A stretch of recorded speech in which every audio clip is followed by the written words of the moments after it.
부처 간 칸막이를 허물어서 함께 해결책을 찾아 나가고 있습니다. 첫 번째 활력 있는 민생 경제에서는 전반적인 민생 아젠다들을 국민들로부터 경청했습니다. 두 번째, 국민이 바라는 주택에서는 재개발, 재건축 규제를 완화하고 다주택자에 대한 징벌적 과세 철폐와 다양한 유형의 주택 공급을 논의했습니다.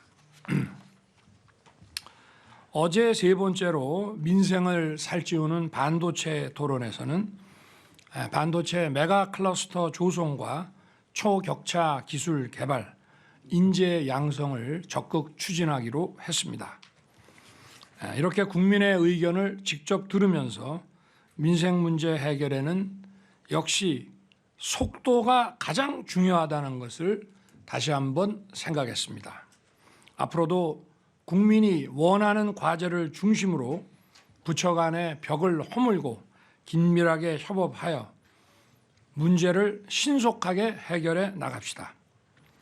지난주 임시국회에서 101건의 법률안이 통과됐습니다.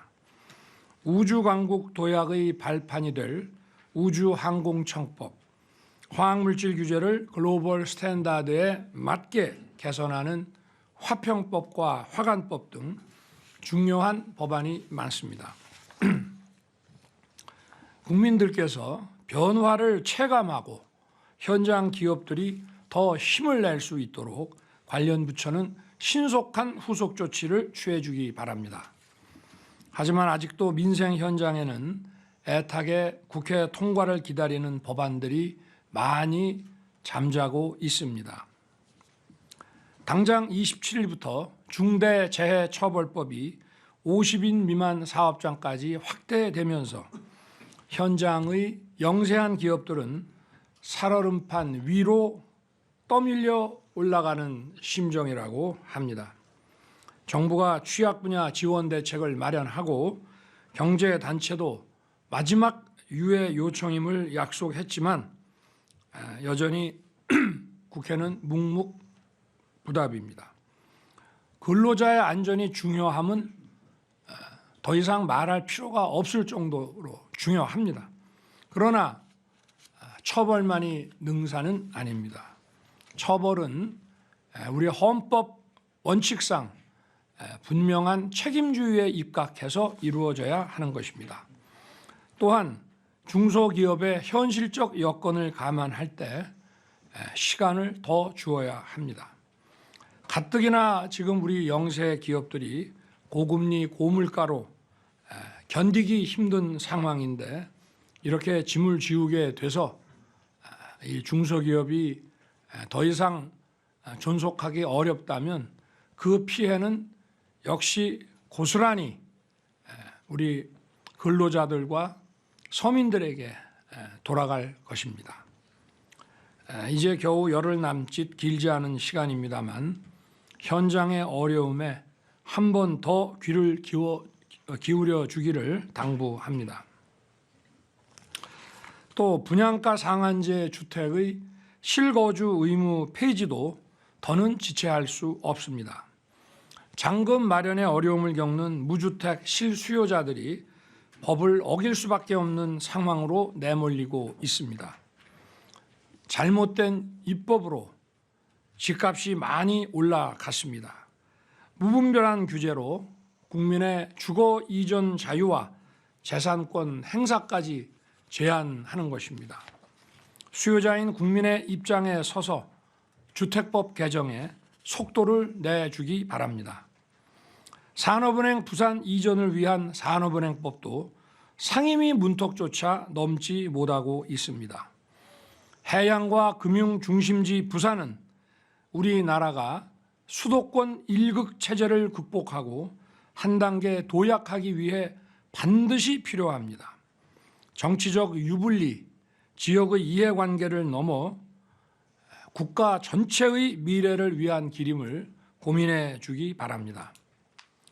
오늘 회의에는 불합리하게 부과되던 부담금을 폐지 통합하는 부담금 관리 기본법 개정안이 정부안으로 상정됩니다. 이번에 정비안은 5개의 부담금은 위헌 결정을 받아 실효되었거나 부담금을 협회 회비로 전환하는 것으로 국민 부담이 줄어드는 것은 아닙니다. 국민과 기업의 부담을 실제로 덜어드리려면 91개에 달하는 현행 부담금을 전수조사해서 원점에서 재검토해야 합니다. 환경 오염을 막거나 국민 건강을 증진하는 긍정적인 부담금도 물론 있습니다마는 준조세나 그림자 조세로 악용되는 부담금이 도처에 남아 있습니다. 국가는 조세를 통해 비용을 조달하고 이를 집행하는 것이 원칙입니다. 사회적 비용을 유발하는 행위에 대해 예외적으로 부과하는 것이 부담금이지 재원 조달이 용이하다는 이유로 부담금을 남발해서는 안 됩니다. 역동적이고 지속 가능한 자유시장 경제를 위해 자유로운 경제의 의지를 과도하게 위축시키는 부담금은 과감하게 없애 나가야 합니다. 기획재정부는 현재 91개의 부담금을 전면 개편해 주기 바랍니다. 우리 정부는 약자 복지를 핵심 국정과제로 추진하고 있습니다. 정부의 손길이 닿지 않는 사회적 약자들을 찾아내서 더 두텁게 보호하는 것이 약자 복지의 핵심입니다.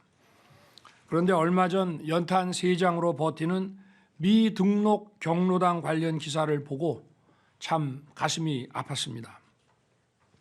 보건복지부, 행정안전부, 지자체가 협력하여 미등록 경로당을 조속히 전수 파악하여 실효성 있는 지원 대책을 강구해 주기 바랍니다.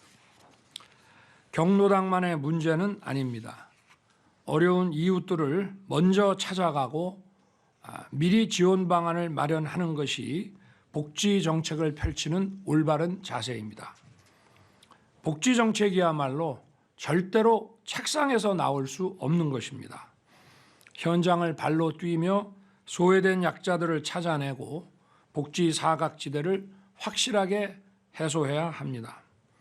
우리는 문제 해결을 위해 행동하는 정부가 되어야 합니다. 약자의 편에 서서 다시 한번 꼼꼼하게 현장을 살피고 개선해 주기 바랍니다. 북한은 새해 들어서도 북방 한계선 NLL 인근으로 포병 사격과 탄도 미사일을 발사하며 도발을 계속하고 있습니다. 오늘 아침 기사를 보면 북방 한계선 NLL을 인정하지 않겠다고 발표했습니다. 우리 국민들을 불안하게 만들고 대한민국을 균열시키기 위한 정치 도발 행위입니다. 지금 대한민국 정부는 과거 어느 정부와도 다릅니다. 우리 군은 압도적 대응 역량을 갖추고 있습니다. 정부는 실시간으로 안보 상황을 합동 점검하면서 대비 태세를 확고하게 유지하고 있습니다. 북한이 도발해온다면 우리는 이를 몇 배로 응징할 것입니다. 전쟁이냐 평화냐를 협박하는 재래의 위장평화 전술은 더 이상 통하지 않습니다.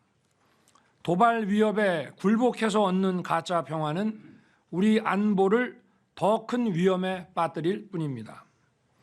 우리 국민과 정부는 하나가 되어 북한 정권의 기만 전술과 선전선동을 물리쳐 나아가야 합니다. 북한 당국은 남북 관계를 동족 관계가 아닌 적대적 두 국가 관계로 규정했습니다. 이는 북한 정권 스스로가 반민족적이고 반역사적 집단이라는 사실을 자인한 것입니다. 대한민국을 위협하는 것은 북한 정권이지 북한 주민은 아닙니다. 북한 주민들은 우리와 똑같이 자유와 인권과 번영을 누릴 권리를 가진 우리와 같은 민족입니다. 우리는 이들을 따뜻하게 포용해 나가야 합니다. 북한 이탈 주민은 대한민국 헌법에 따라 대한민국의 국민입니다. 정부는 탈북민들이 우리 사회에 잘 정착할 수 있도록 관심과 지원을 아끼지 않을 것입니다. 이러한 취지에서 통일부는 북한 이탈 주민의 날을 제정할 것을 추진해 주기 바랍니다. 제가 의장으로 있는 민주평화통일자문회의에서도 탈북민들을 따뜻하게 포용할 수 있도록 적극적인 멘토 역할을 해 나갈 것입니다. 또한 외교부는 탈북민들을 더욱 잘 보호할 수 있도록 국제사회와의 공조를 강화해 주기 바랍니다. 감사합니다.